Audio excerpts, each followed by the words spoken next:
بسم الله الرحمن الرحيم نحمده ونصلي على رسوله الكريم اما بعد لب اور ناخن تراشنے کا مسنون وقت۔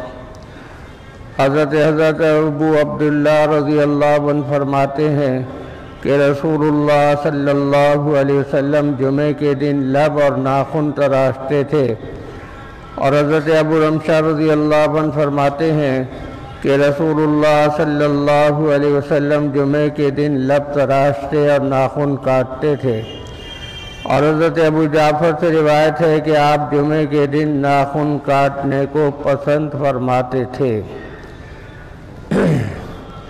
جمعے کے دن ناخن کاٹنے کی فضیلت۔ ام المومنین حضرت عائشہ صدیقہ طیبہ طاہرہ عمیرہ فیفہ حبیبہ رضی اللہ عنہا سے روایت ہے کہ رسول اللہ صلی اللہ علیہ وسلم نے ارشاد فرمایا، جو شخص جمعے کے دن ناخن کٹائے وہ دوسرے جمعے تک مصائب سے محفوظ رہے گا۔ اصل میں بات یہ ہے کہ اللہ کے رسول نے ہمیں بہت ساری چیزیں تعلیم فرمائی ہیں، اور میں یہ کہا کرتا ہوں کہ یہ چیزیں اگر ہم آپ کے طریقے کے مطابق کر لیں تو یہ ہمارا عمل اللہ تعالیٰ کے یہاں محبوب بننے کا ذریعہ بن جائے گا۔ تو آپ نے مونچھیں کاٹنے کا، اسی طرح ناخن کاٹنے کا، اور زیر ناف اور بغل کے بال کاٹنے کا حکم دیا۔ تو ناخن کے بارے میں آپ کا اکثر معمول جمعے کے دن رہا کہ جمعے سے پہلے آپ ناخن کاٹتے تھے۔ جمعرات کو بھی کاٹے ہیں آپ نے، اور جمعے کے دن بھی کاٹنے کا مقصد یہ نہیں ہے کہ امام خطبہ دے رہا ہو تو اس وقت ناخن کاٹے جائیں۔ مقصد یہ ہے کہ جمعے کے دن صبح تیاری کر لیں، اور جب وقت جمعہ آئے تو جتنا جلدی ہو مرد حضرات مسجد چلے جائیں۔ اب ناخن کے حوالے سے کچھ باتیں عرض کرنی ہیں، پھر دوسری اور باتیں عرض کرتا ہوں۔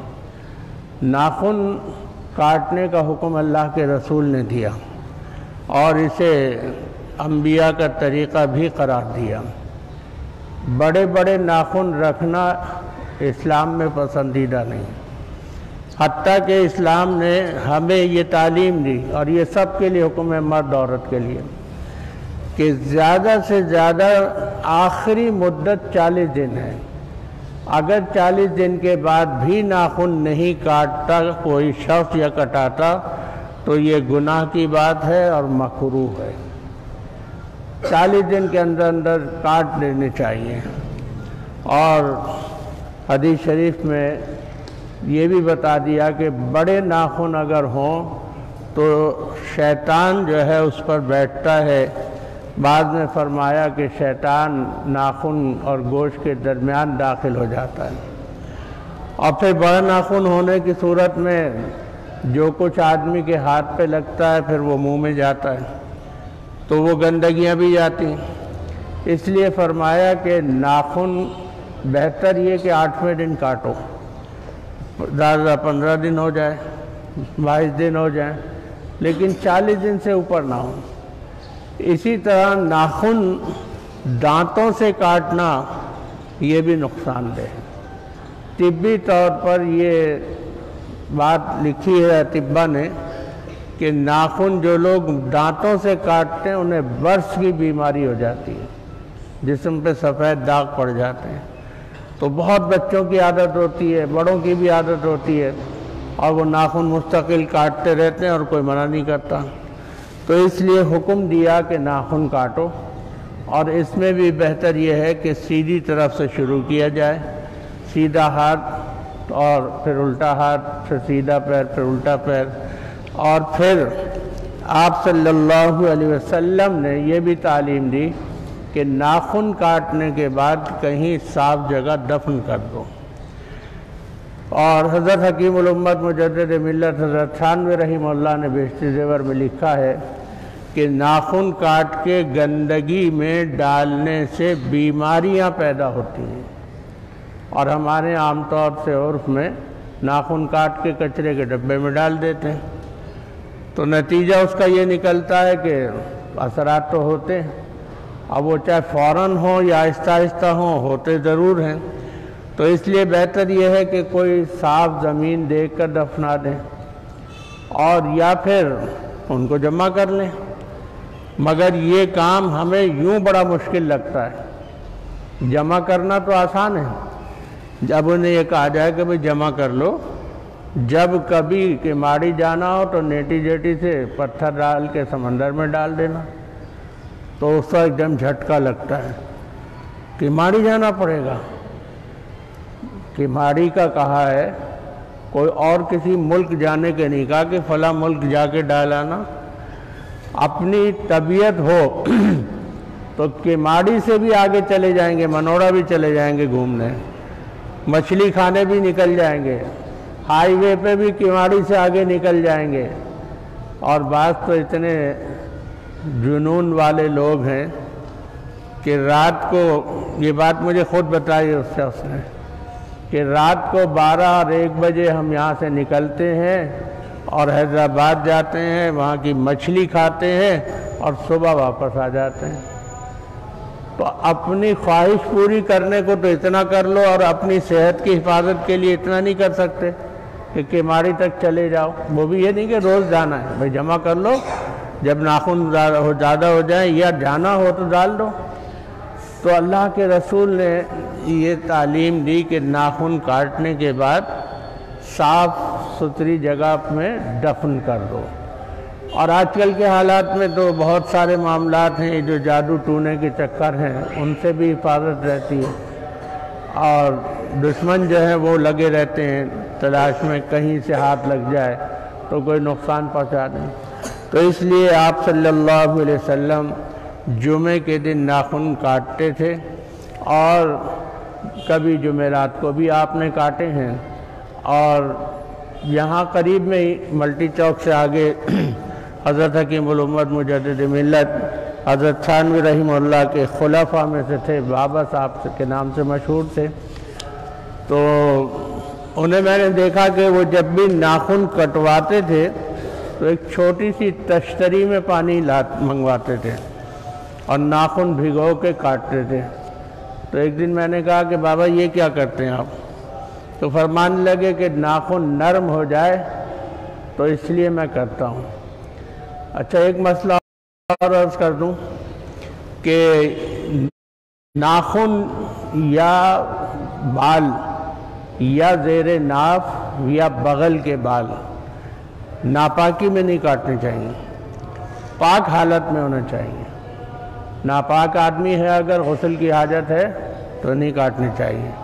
اور اکثر ہمارے ہاں یہ غلطی ہوتی ہے کہ ناپاکی ہے، نہانے گئے تو بال بھی صاف کر لیے کہ جی نہانا تو تھا ہی نہیں، پاکی کی حالت میں۔ وجہ یہ ہے کہ یہ چیز جو ہمارے جسم سے جدا ہو تو پاکی کی حالت میں جدا ہونی چاہیے۔ تو اس لیے اس کا اہتمام کریں کہ ناخن وغیرہ جب بھی کاٹنے ہوں تو پاکی کی حالت ہونی چاہیے، ناپاکی کی حالت نہیں ہونی چاہیے۔ اسی طریقے سے زیر ناف اور بغل کے بال، اس سے پہلے مونچھوں کے بارے میں عرض کر دوں، یہ جو مونچھیں ہیں ان کے بارے میں یہ حکم ہے کہ رکھنا بھی جائز ہے اور کاٹنا بھی جائز ہے۔ رکھنے کی صورت تو یہ ہے کہ اس طرح رکھی جائے کہ نیچے کا، یہ اوپر کا ہونٹ جو ہے اس کے نیچے کا حصہ کھلا رہے۔ بڑی بڑی مونچھیں رکھنا یہ پسندیدہ نہیں ہے اور جائز بھی نہیں ہے۔ اچھا، فتویٰ بھی خود دیتے ہیں، مونچھیں بھی خود رکھتے ہیں، پانی میں ڈوب گئی تو مکروہ ہو جائے گا۔ وہ مکروہ تو ہو نہ ہو، گندگی ضرور ہوگی، کیونکہ سارے جراثیم جو سانس کے ذریعے یہاں رک رہے تھے وہ تمہارے پانی میں مل گئے، پانی میں مل کے پیٹ میں چلے گئے۔ تو ایک صورت یہ ہے کہ اس طرح رکھی جائے کہ وہ نیچے کا ہونٹ، اوپر کا ہونٹ نیچے کا حصہ کھلا رہے اور باقی مونچھیں ہوں تو جائز ہے، کوئی حرج نہیں۔ کاٹنی ہو اگر تو جہاں تک میں نے پڑھا، علماء سے پوچھا تو فرماتے ہیں کہ قینچی سے کاٹی جائیں، یا اب آج کل مشینیں آ گئی ہیں چائنا کی، اس سے کاٹ، ریزر لگانے کو منع کرتے ہیں کہ ریزر نہ لگائے جائے، مشین سے کاٹ لیں یا پھر قینچی سے کاٹ لیں۔ تو اس کا بھی حکم یہی ہے کہ اس کو رکھ بھی سکتے ہیں، کاٹ بھی سکتے ہیں۔ اب ایک اور مسئلہ عرض کر دوں۔ ایک مسئلہ یہ ہے کہ مونچھیں رکھنا جائز ہے، کٹانا فرض نہیں ہے، مونڈنا فرض نہیں ہے کہ جی صاف کی جائے۔ اب اس میں یہ معاملہ بھی ہمیں دیکھنا چاہیے کہ اگر مثال کے طور پہ مونچھیں رکھی جا رہی ہیں اور آدمی کا چہرہ اس میں خوبصورت لگ رہا ہے، یا بیوی کی طرف سے مطالبہ ہے کہ بھئی آپ مونچھیں رکھیں، مونچھیں اچھی لگتی ہیں تو رکھنی چاہیے۔ ہمارے کہتے ہیں نہیں جی کچھ بھی ہو جائے ہمیں تو یہ کام کرنا ہے۔ بھائی جو بات جائز ہے، جب بیوی پابند ہے شوہر کی ماننے کی تو شوہر کو بھی ماننی چاہیے، اور جہالت کی باتیں کرنی نہیں چاہیے کہ جی یہ بات ہے اور وہ بات ہے فلاں ہے، لغو باتیں نہیں کرنی چاہیے۔ تو مونچھوں کا رکھنا بھی جائز ہے اور صاف کرنا بھی۔ اب ہے معاملہ بغل کا۔ یہ رب کریم کا ایک نظام ہے کہ انہوں نے یہ ہمیں بال دیے ہیں تو اس میں سر کے بال دیے ہیں، اس کے احکامات الگ ہیں، داڑھی کے بال الگ ہیں، مونچھیں الگ ہیں، بغل کے بالوں کا حکم الگ ہے، زیر ناف کا الگ ہے، اور سب کے فوائد ہیں اور سب کے لیے اللہ نے معاملات رکھے ہیں۔ چنانچہ بغل کے بال بھی کاٹنے کے لیے حکم دیا گیا، اور عام طور پر بغل اور زیر ناف کے بال ان چیزوں پر نہ تو کوئی توجہ دیتا ہے، نہ مسائل سیکھتا ہے، نہ بتراتا ہے۔ آج ایک بات آئی تو بات کہہ دوں، ہمارے یہاں روز شادیاں ہوتی ہیں، ہمیں یہ تو پتہ ہے کہ جی وہ انگوٹھی ڈھونڈنے کی رسم کب کرنی ہے، کیسے کرنی ہے، اور دوسری رسمیں کب کرنی ہے، اور منہ دکھائی کی رسم کب کرنی ہے، اور پتہ نہیں، حالانکہ آپ نے اپنی شیشہ دکھائی کی رسم کرنی ہے کب کرنی ہے۔ مگر میرے علم میں تو نہیں ہے اتنی طویل عمر میں اور مسجد میں رہتے ہوئے کہ کسی نے آ کر یہ پوچھا ہو کہ شادی ہے، شرعی طور پر اسلام نے کوئی دعا سکھائی ہے؟ اگر سکھائی ہے تو کیا دعا ہے؟ اسلام نے یہ بھی دعا سکھائی ہے کہ جب رخصتی کر کے لاؤ تو کیا دعا پڑھو، اور میاں بیوی کپڑے اتارنے سے پہلے کیا پڑھیں، اور بات کھل کے کہہ رہا ہوں تاکہ سمجھ میں آ جائے کہ جب انزال ہو جائے تو کیا دعا پڑھو دل میں۔ دعا تو بسم اللہ بھی نہیں پڑھتے، بغیر بسم اللہ کے جب ہوتے ہیں تو پھر یہی کچھ ہوتا ہے جو ہو رہا ہے، اس کے بارے میں کچھ نہیں پتا، دنیا کا سب پتا ہے۔ تو یہ بغل کے بال، زیر ناف کے بال، ان کے بارے میں نہ پوچھتے ہیں، نہ کوئی بتاتا ہے، اور نہ کوئی سیکھتا ہے، نہ کوئی سکھاتا ہے۔ تو بغل کے بالوں کے بارے میں بھی حکم یہی ہے کہ ان کا بھی کاٹنا ضروری ہے، اور آخری مدت ان کی 40 دن ہے۔ 40 دن کے بعد مکروہ ہے اور گناہ ہوگا۔ نماز ہو جائے گی، یہ نہیں کہ جی نماز نہیں ہوگی۔ اب رہ گیا یہ معاملہ کہ اسے کس طرح دور کیا جائے۔ یہ جائز ہے، کوئی کریم لگا کے کر لیں، پاؤڈر لگا کے کر لیں، مشین سے کر لیں، ریزر سے کر لیں، اس طرح سے کر لیں، جائز ہے، کوئی حرج نہیں۔ اور ایک اہم مسئلہ جو ہمارے ہاں مشہور چلا رہے ہیں، مردوں کے لیے تو کوئی مسئلہ ہی نہیں ہے، ان کے لیے تو سب کچھ ہے کہ جی عورت ریزر استعمال نہ کرے۔ کہاں لکھا شریعت میں؟ اس کے لیے یہ ضرور لکھا ہے پاؤڈر استعمال کر لے، یہ کر لے، لیکن یہ کہاں لکھا ہے کہ ریزر استعمال نہ کریں؟ اب جناب نہیں، ریزر نہیں لگانا، کیوں؟ حرام ہو جائے گا، کفر ہو جائے گا۔ جائز ہے، لیکن بات یہ ہے کہ علم ہونا چاہیے کہ ایک بات ہے جائز ہے، ضرورتاً استعمال کیا جا سکتا ہے، نہ کرے تو اچھا ہے، اس میں حکمتیں ہیں۔ تو مقصد یہ کہ بغل کے بال کا کاٹنا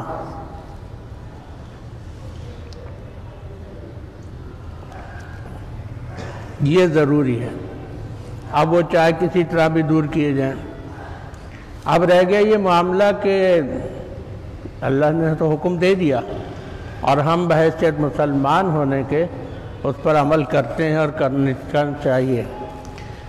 لیکن ایک واقعہ میں پہلے بھی کئی دفعہ عرض کر چکا ہوں، اور یہ مجھے سنایا ہمارے ایک دوست نے کہ ایک ڈاکٹر صاحب یہاں سے سفر کرتے ہوئے کار میں کہیں جا رہے تھے اندرون ملک، تو راستے میں جگہ جگہ بزرگوں کی قبریں ملتی ہیں۔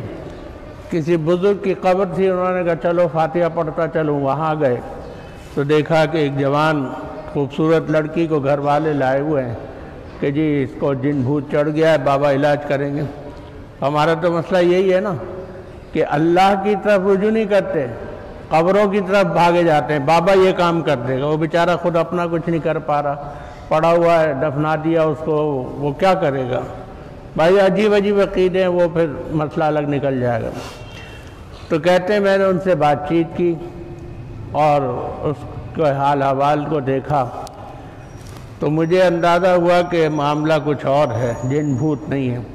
کہنے کہ میں نے انہیں چند گولیاں دیں اور ان سے یہ پوچھا کہ یہ بتائیں کہ اس بچی کے، جوان لڑکی تھی، بغل کے بال اور زیر ناف کے بال کاٹے ہوئے کتنا عرصہ ہو گیا؟ مہینوں گزر گئے۔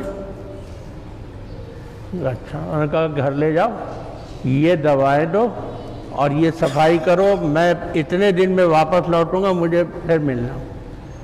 کہتے ہیں جب میں واپس سفر سے آیا تو وہ ملے اور لڑکی بالکل ٹھیک ٹھاک، بھلی چنگی، کچھ بھی نہیں، وہ جن بھوت بھاوا سب بھاگ بھوگ گئے، سب ٹھیک ہو گئے۔ کہتے ہیں کہ پھر میں نے ان کو سمجھایا اور انہوں نے یہ بتایا کہ جب یہ بغل یا زیر ناف کے بال بڑے ہو جاتے ہیں تو یہ آپس میں ٹکراتے ہیں، جب یہ ٹکراتے ہیں تو ایسی شعاعیں پیدا ہوتی ہیں جو انسان کے دماغ پر اٹیک کرتی ہیں اور اس سے دماغی خلل پیدا ہوتا ہے۔ اب کہاں اسلام نے کیا حکم دیا، کہاں ہمیں پاگل ہونے سے بچایا کہ اگر صفائی رکھو گے تو پاگل نہیں ہوگے ذہنی طور پہ۔ کہتے ہیں میں نے انہوں نے سمجھایا، بتایا اور کہا کہ جاؤ یہ کام کرو۔ تو یہ جو ہے نا یہ ضروری ہے، اور ہمارے ہاں اس میں مردوں میں بھی کوتاہی ہے، عورتوں میں بھی۔ آپ کہیں گے کہ جی یہ کیسے کہہ رہا ہے مردوں میں کوتاہی ہے؟ مردوں کی کوتاہی میں نے حج میں دیکھی ہے۔ جب حج میں احرام ہوتا ہے نا مینا میں، اس وقت پول کھلتی ہے تو پتہ یہ چلتا ہے کہ 1.5 انچ لمبے بال بغل کے ہو رہے ہیں، کاٹے ہی نہیں۔ کیوں نہیں کاٹے؟ اس لیے کہ کسی نے بتایا ہی نہیں، پتہ ہی نہیں کہ بھئی کہ حکم کیا ہے۔ تو یہ جو ہے نا اس کو صاف کرنا ضروری ہے۔ اور اب میں نے عرض کر دیا چاہے وہ کریم سے کر لیں۔ اچھا ایک اور مزے کی بات بتاؤں، ہمارے اندر انا تو ہے نا، ہم انسان بھی ہیں پھر انا بھی ہے۔ اچھا بعض مردوں میں انا کچھ ایکسٹرا ہوتی ہے۔ ایکسٹرا کا مقصد کیا ہے؟ میں مرد ہوں، یہ عورت ہے، اس کی چارپائی پر میں نہیں بیٹھوں گا، میں مرد ہوں نا، میں اپنی پہ بیٹھوں گا، میری چارپائی اونچی ہوگی، اس عورت کی نیچی ہوگی، یہ میں ہے انا۔ جبکہ شریعت میں تو کہیں ہے ہی نہیں۔ اللہ کے رسول نے تو ہمیں وہ کچھ دکھایا سکھایا، ایک ہی بستر پہ اماں کے ساتھ سوتے تھے، وہاں تو میں تھا ہی نہیں کہ جی میری اونچی تیری نیچی، ایک ہی بستر پر ایک ہی برتن میں۔ حتیٰ کہ حدیث میں یہاں تک آتا ہے کہ اماں کہتی ہیں کہ جہاں سے میں پانی پیتی تھی وہیں سے آپ منہ لگا کے پیتے تھے، جہاں سے آپ پیتے تھے وہیں سے میں پیتی تھی، جہاں سے میں ہڈی چوستی تھی وہیں سے آپ چوستے تھے، جہاں سے آپ چوستے تھے وہیں سے میں چوستی تھی۔ وہاں تو اتنی محبت تھی، یہاں یہ حال ہے۔ تو جو انا ہے نا اس کے بات عرض کر رہا ہوں۔ اب انسان ہے، یہ تو سب پر آنا ہے، میرے اوپر بھی آ گیا ہے، آ رہا ہے، اور بھی۔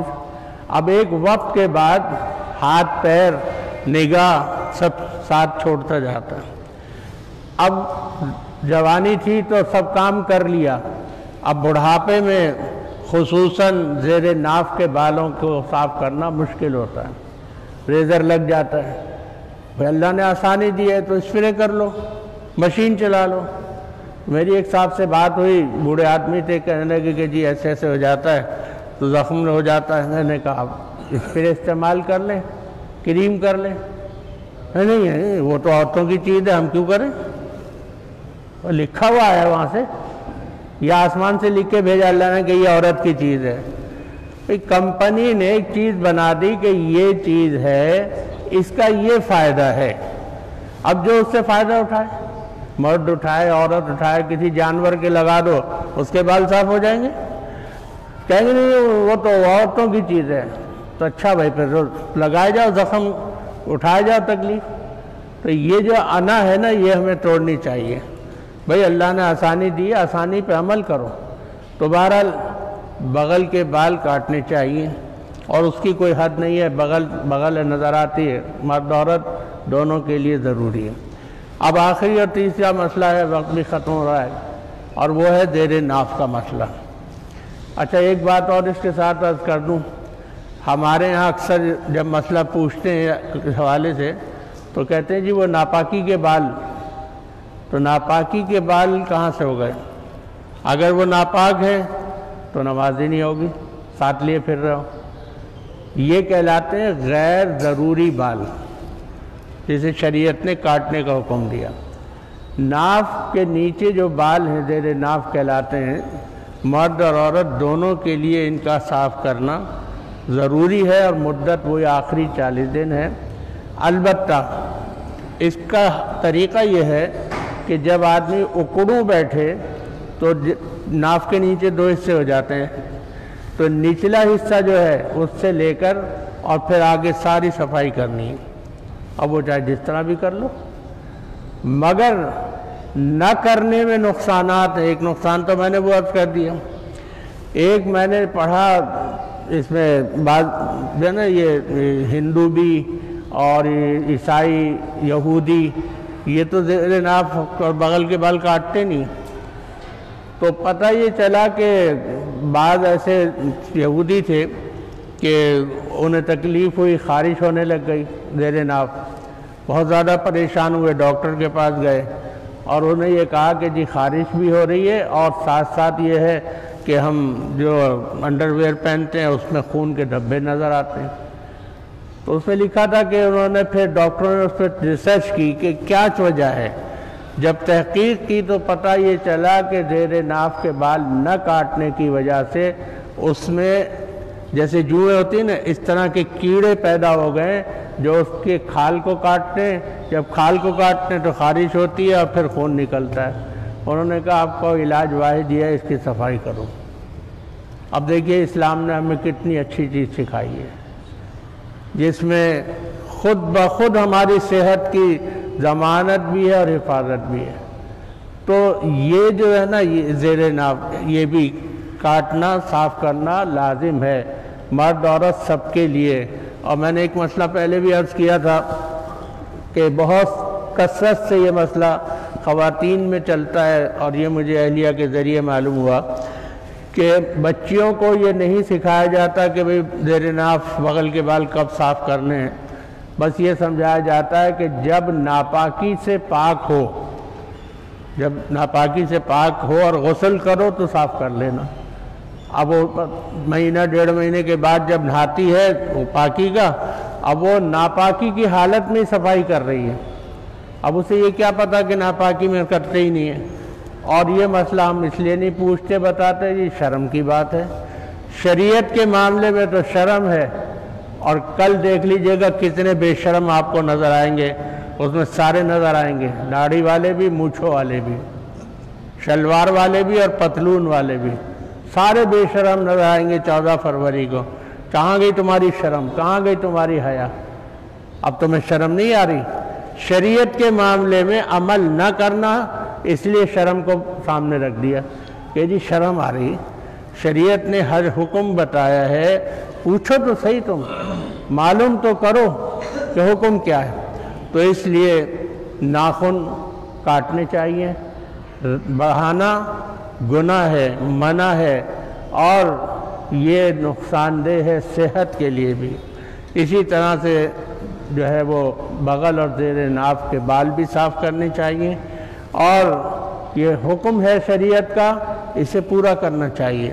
اور جہاں شریعت کے احکامات ہوں وہاں آدمی طریقے سے معلوم کرے۔ حضرت نے بھیجتے ہوئے جگہ جگہ لکھا ہے کہ یہ مسائل خود پڑھ لیں لڑکیاں، اور نہ سمجھ میں آئے تو اپنی کسی عورت کے ذریعے یا کسی بڑی جو پڑھا رہی ہے اس کے ذریعے معلوم کر لے کہ وہ اس کا کیا حکم ہے۔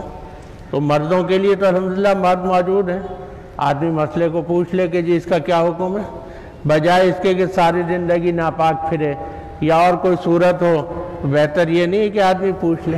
تو شریعت کے معاملے میں کبھی نہیں شرمانا چاہیے، اچھے انداز میں، ادب کے لحاظ کے انداز میں آدمی مسئلہ پوچھے۔ شریعت نے ہر مسئلہ لکھا ہے، ہر بات لکھی ہے اور بتا دی ہے، اور اللہ کے رسول نے عمل بھی کر کے بتایا اور سکھایا بھی، اور ہمیں چاہیے کہ اسے سیکھیں بھی، سکھائیں بھی، اور اپنے بچوں کو بھی تعلیم دیں تاکہ ہمارے بچے پاک صاف رہیں، ہر برائی سے محفوظ رہیں، اور جسمانی طور پر بھی صحت مند رہیں اور روحانی طور پر بھی صحت مند رہیں۔ اللہ رب کریم اپنے فضل و کرم سے دین کے مطابق عمل کی توفیق عطا فرمائیں۔ وآخر دعوانا الحمدللہ رب العالمین۔ الحمدللہ رب العالمین، والصلاة والسلام علی رسولہ محمد وآلہ واصحابہ اجمعین۔ اللہم انت السلام منک السلام تبارک یا ذی الجلال والاکرام۔ اللہم اعنا علی ذکرک وشکرک وحسن عبادتک۔ یا رحم الراحمین، اپنے فضل و کرم اور رحمت سے ہماری، ہمارے ماں باپ، اہل و عیال، جملہ امت مسلمہ، احیاء و اموات اور قیامت تک آنے والے مسلمانوں کی مغفرت فرما۔ یا اللہ عافیت دارین نصیب فرما۔ یا اللہ تمام روحانی و جسمانی بیماروں کو صحت اور عافیت عطا فرما۔ یا اللہ جتنے یہاں بیمار موجود ہیں، جتنے گھروں میں، راستوں میں، ہسپتالوں میں بیمار ہیں، تمام بیماروں کو تمام بیماریوں سے شفائے کلی عطا فرما۔ اے اللہ ظاہری اور باطنی ترقیوں سے مالا مال فرما۔ اے اللہ ظاہری اور باطنی فتنوں سے محفوظ فرما۔ اے اللہ اس وائرس سے سب کو نجات عطا فرما۔ اے اللہ سب کے رزق میں، مال میں، جان میں، ہر چیز میں، عمل میں برکت عطا فرما۔ اے اللہ سب کو اپنی رحمت سے اپنی مضبوط پناہ اور مضبوط حفاظت میں جگہ عطا فرما۔ اے الہ العالمین، موجودہ اور آئندہ آنے والی تمام جائز حاجات کو پورا فرما۔ اے اللہ ہم سے جس نے جب بھی جہاں بھی دعاؤں کے لیے کہا یا کہنا چاہتے تھے نہیں کہہ پائے، اللہ اپنی رحمت سے ہماری ان کے سب کی جائز حاجات کو پورا فرما۔